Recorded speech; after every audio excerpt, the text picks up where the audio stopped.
Dr. Sleep director Mike Flanagan and Stephen King team up again for Amazon's Carrie series. Unpopular opinion, I didn't hate Dr. Sleep. My wife hated it. My sister was not a fan of it. She liked the book better. A lot of people just didn't like the movie altogether. I thought it was okay. I thought Ewan McGregor was great. The Shining is one of my favorite movies of all times. Maybe the member berries like hit me really hard, but I don't know. Director Mike Flanagan, known for his work on Doctor Sleep and Gerald's Game. Oh, I forgot he did Gerald's Game. He also did The Haunting of Hill House and The Haunting of Bly Manor, Midnight Mass. Recently did the Fall of the House of Usher. I haven't seen that one yet, but anyway, is once again collaborating with legendary horror author Stephen King. This time in a longer format. The pair is adapting King's 1974 novel Carrie into an 8-episode series for Amazon. According to Deadline, Flanagan will serve as the showrunner of the series. For those who are familiar with Flanagan's IMDb, he is no stranger to King's work. In the past, he's brought several of the author's stories to life on screen. Carrie is the novel that put King on the map, and in so doing so, I'm not sure that's grammatically correct. It launched his career as one of the most prolific and successful writers of all time, not just in the horror genre. The story follows a young girl with telekinetic powers who, after enduring relentless bullying from her classmates and suffering under the control of her domineering and often sadistically abusive mother, unleashes devastating powers. Yeah, we all know that. Real quick, to pull away from the story. Does Carrie need another remake and a short story? Is there enough story for a short story or a series? I mean, like a mini series.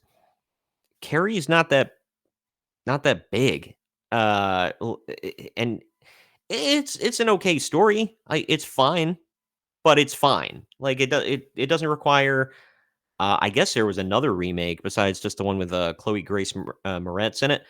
There was another one I never heard of, I never saw, so it kind of like fell by the wayside. But why do we need another Carrie anything, especially a mini series? Like, I guess the movie didn't do enough. How deep is Carrie? I really don't think it's like it requires a mini series. Of all the Stephen King novels, you could be like that one, not it, which is like that thick, and the audiobook is like 80 hours long. It's longer than the Bible. And it really does go super deep with every character. Everybody gets a backstory, even like side bully characters, whatever. You get everything from there. It's it is really it's an awesome story. That's the only way I can describe it. But anyway, uh does Carrie is Carrie that in depth where we need all this backstory? I really don't think so. Getting back to the article here a little bit. Carrie is a novel. Oh, I read that. The consequences of course, are quite bloody. Talking about what Carrie does. The novel was first adapted into a film by Brian De Palma in 1976. It stars Sissy Spacek in the lead role and had the talents of John Travolta, pre-RoboCop Nancy Allen, and Piper Laurie. Since the movie's release, it became a horror classic and an excellent entry point into the genre for many. Blah blah blah. I don't know. A 2013 remake with Chloe Grace Moretz and Julianne Moore. Oh, that's right. There was a sequel, The Rage, Carrie 2 in 1999, and a 2022 TV movie. Yeah, there you go. I forgot about Carrie 2. I never watched it. It looked like garbage.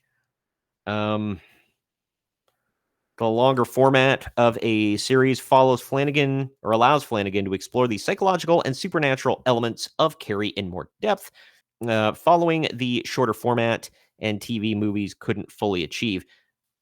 This movie is part of a growing trend in Hollywood to expand Stephen King's novels into longer episodic content. A24's upcoming adaptation of a fairy tale, another King novel, highlights the industry's recognition that King's stories often require more time to fully unfold.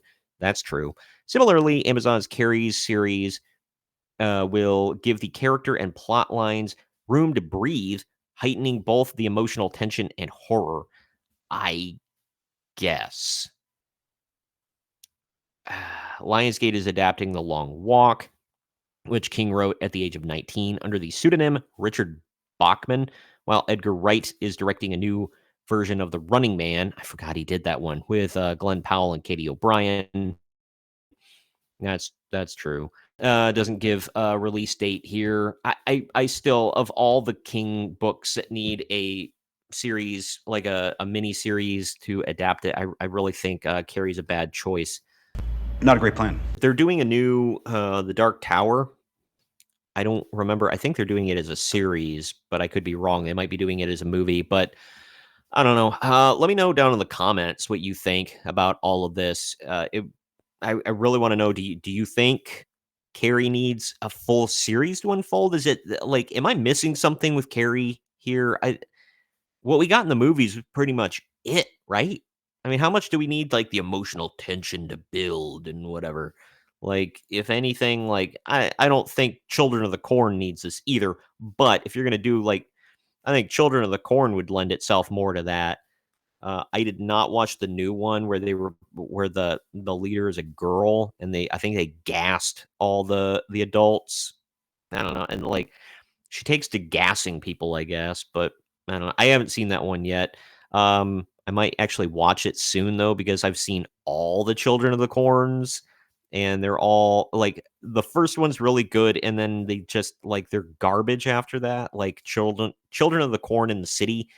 Whenever you take a story and you put it in the city when it wasn't originally there, that's where it falls off. I I haven't seen the second Predator movie, so I can't say that for sure. But I know like when Jason takes Manhattan and crap, like ugh, I don't know.